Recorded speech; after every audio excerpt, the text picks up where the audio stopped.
Marie-Antoinette, reine de France et épouse de Louis XVI, a longtemps été accusée d'infidélité. Cette accusation, bien que jamais prouvée de manière irréfutable, a alimenté de nombreuses rumeurs et légendes autour de sa personne. Mais qu'en est-il vraiment? Était-elle une reine frivole et volage, ou une femme victime de son image et des circonstances politiques de son époque? Mais qu'en est-il vraiment?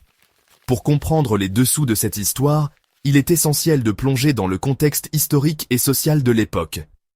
Était-elle une reine frivole et volage ou une femme victime de son image? Marie-Antoinette, dès son arrivée à la cour de France, a été scrutée, jugée et souvent mal comprise. Sa jeunesse, sa beauté et son origine étrangère ont fait d'elle une cible facile pour les critiques. Plongeons dans les secrets de Versailles. Ce palais, symbole de la monarchie absolue, était aussi un lieu de complot, de jalousie et de rivalité. La vie à la cour était loin d'être un conte de fées. En 1770, à seulement 14 ans, l'archiduchesse autrichienne Marie-Antoinette épouse Louis XVI. Ce mariage arrangé avait pour but de renforcer l'alliance entre la France et l'Autriche, deux puissances européennes majeures de l'époque. Un mariage arrangé pour renforcer l'alliance entre la France et l'Autriche. Mais au-delà de la politique, ce mariage était aussi une union de deux jeunes gens qui ne se connaissaient pas et qui allèrent devoir apprendre à vivre ensemble sous le regard constant de la cour. Mais très vite, un problème se pose. Le couple met 7 ans avant d'avoir un enfant.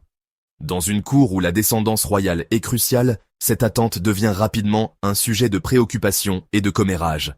Dans une cour où tout se sait et tout se commente, les rumeurs commencent à circuler.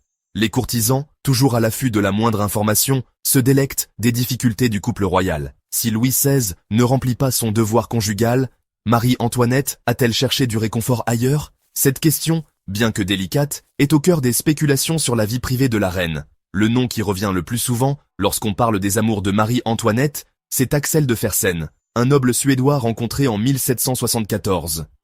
Fersen, avec son charme et son charisme, devient rapidement un proche de la reine. Charmant, charismatique et proche de la reine, il devient son confident. Et peut-être plus. Leur relation, bien que discrète, suscite de nombreuses interrogations et alimente les rumeurs.